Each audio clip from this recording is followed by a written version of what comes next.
Oh, hello. Can we please talk about all the goings on in the UFC? There were no fights last week. There was no fight weekends. But to be fair, it was the first week of the NFL, so I'll still have fun and I'll put down some terrible bets anyway. I do also do some bets on the NFL. Check out that videos if you want. If you're new to the show, welcome. If you're returning, welcome back. I'm going to be taking a quick look at the news. Obviously, there's no fights to recap. The biggest thing in the news is, can Conor McGregor please just go for like a week without embarrassing himself? Come on, man. It's just getting a bit much, isn't it? Throwing drinks at Machine Gun Kelly? Why? Like, what even happened? Apparently he went up to ask Machine Gun Kelly for a picture, and Machine Gun Kelly kind of, I don't know, dismissed him. And that rubbed him the wrong way, clearly. Speaking of rubbing the wrong way, I'd like to rub Megan Fox up the wrong way, if you know what I mean. I'm just, yeah. All this Me Too nonsense these days. But yeah, Jesus Christ, that dress. Come on, man. Like, you can't wear a dress like that. Like, that's literally see-through. And I expect people to be like, oh, god damn. But yeah. Yeah, she looked great. Machine Gun Kelly, less so. Conor, even less so. Joey walking around with a fucking cane, throwing drinks at rappers that have turned into, like, emo rock stars now because they got, I don't know, didn't they get into, like, some beef with Eminem? And then he just said, oh, I'm not going to rap anymore. I'm just going to do, like, emo hits. I don't know. I'm so far out of the loop when it comes to that bullshit. But, yeah. He looked like, I mean, honestly, Conor looked like he was off his head. Which, I'm all for. That's great. It's good for you. But it's just not a good look for his whole brand, is it? Like, when he's, like snarling and looking like a fucking angry madman. And to quote Sebastian, the comic, aren't you embarrassed? Good God. I mean, poor D. Devlin as well. Is D not mortified, like, with this kind of, like, behaviour? I mean, I guess she married into it, and she probably gets a lot of perks. Do you know what I mean? That money, being married to a man who's that wealthy, it comes with a lot of perks. But, I mean, Jesus Christ, like, actually at the time, she probably wanted the world to just swallow her up. And, do you know what I mean? That's it. I don't know. I think Conor has to just, I don't know, pull himself together a little bit. Great suit jacket, though. I will say that. The suit jacket was top notch. Anyway, let's look at some actual fights that happened at the weekend. So some fights did happen at the weekend. We had Anderson Silva fighting Tito Ortiz in Triller, I think it was. So they were the main event. And you know what? Like, he starched Tito Ortiz, but that was always likely. That was always going to happen because Tito Ortiz was famous for ground and pound and wrestling. He's not boxing with Anderson Silva. That was a dumb idea. Although, I would have liked to have maybe caught the commentary from Donald Trump. According to Louis J. Gomez, on the Believe You Me podcast, like, he was saying that actually, because, you know, Trump, because I did know that Trump is a legit boxing fan. He does legitimately like boxing, and apparently he kept politics out of it and was just, you know, commentating kind of as a fan, which was fun. You know, that sounds pretty good. And yeah, by the time, just before Anderson finished Tito, like, those hooks that Tito were throwing was just embarrassingly slow. And of course, Anderson Silva's gonna counter that straight away.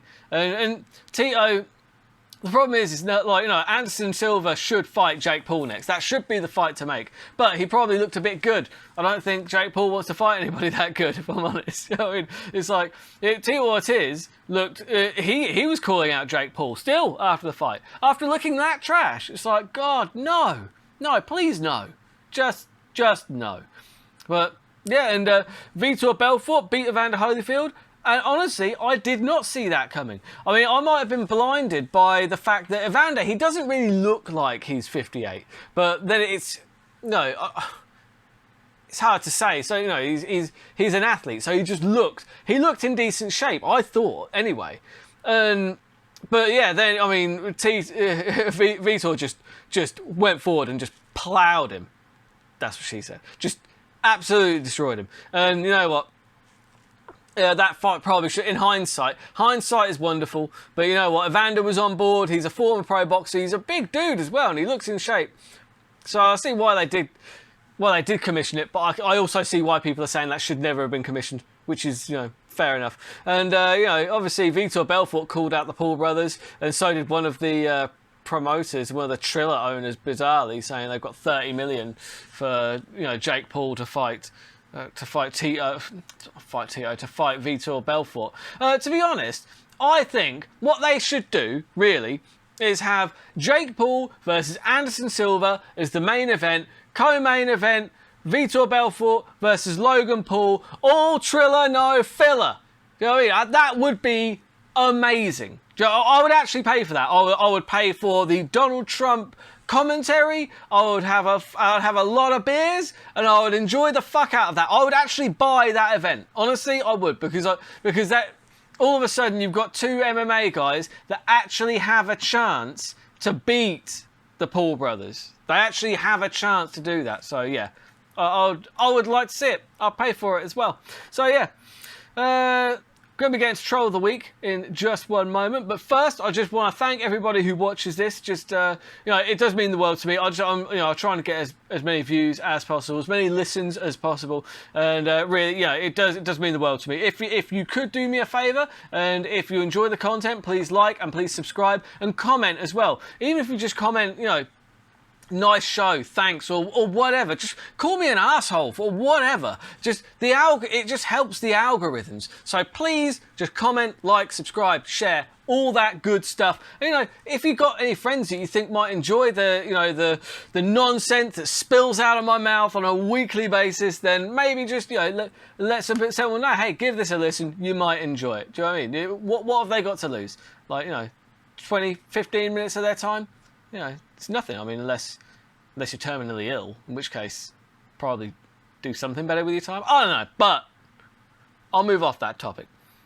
Troll of the Week. So this one, we've got another brilliant one, because they always do those ones with Joe Rogan, interviewing fighters, like when they're down. This one, they have photoshopped Joe Rogan leaning over, because it wasn't a good look when Tito Ortiz got knocked the fuck out. It wasn't a good look. Like, he was like leaning on the ropes and like all sorts, like face planting the ropes, and they've actually caught that moment and managed to edit Joe Rogan in there holding the microphone. Genius. Absolutely genius. I can't remember who did this one. It might have been MMA Smash, but yeah, either way, fantastic job. But honestly, I saw that, I was like, yes, that is the meme that needed to happen.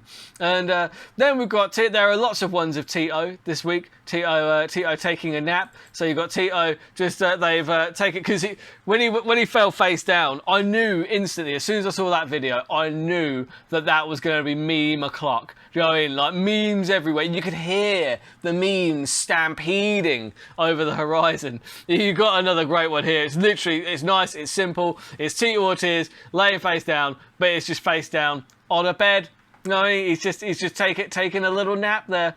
And then we've got, like I said, there are so many of these Tito ones. So the last one of the Tito ones, I really like this one, because it's they're right. When your sheets are still warm from the dryer, that is really nice. And they've captioned it, so it's the actual photo of him face down on the canvas, and it's almost like he's smiling. Like, that's what it looks like. It looks like Tito's actually smiling as he's face down, like face planted into the canvas. It just says, when the sheets are warm from the dryer. That is so true. That is so true. A nice dryer, warm bed sheets. Oh, please.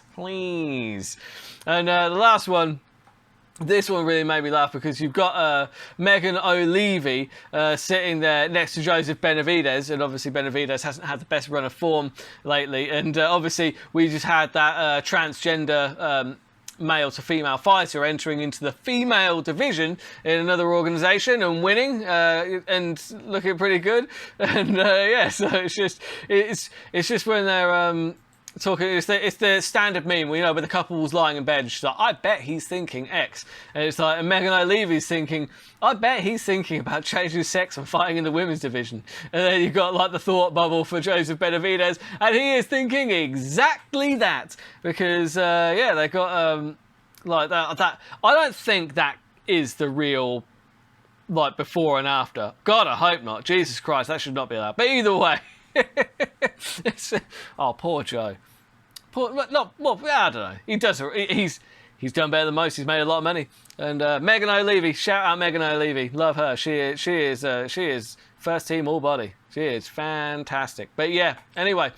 That is it for me for this week. Slightly short show because there was no fights to break down from last week. I will be running through my bets. I've done an early one because I've got a gig. Oh yeah, that's the point. If you're around in Coventry, tomorrow night, Thursday night, so Thursday the 16th, I am doing a set in Coventry, and I'll post to my social media more details because I've forgotten the name of the bar. But yeah, so I'm going to be doing a gig tomorrow night, so that's usually when I prep my fight picks for the Friday night. So I've done all my prep and everything for that tonight, and I'm going to be filming that shortly. But unfortunately, they'll only let me bet on the win only at the moment. So I've done a kind of shorter show, but I'll probably do a bonus one where I make my usual picks on the methods and everything. That is for Anthony Smith and Ryan Spann. The fights are back this week. That's a hell of a main event. That should be a really enjoyable one. So until next time, keep those odds long and those bets terrible.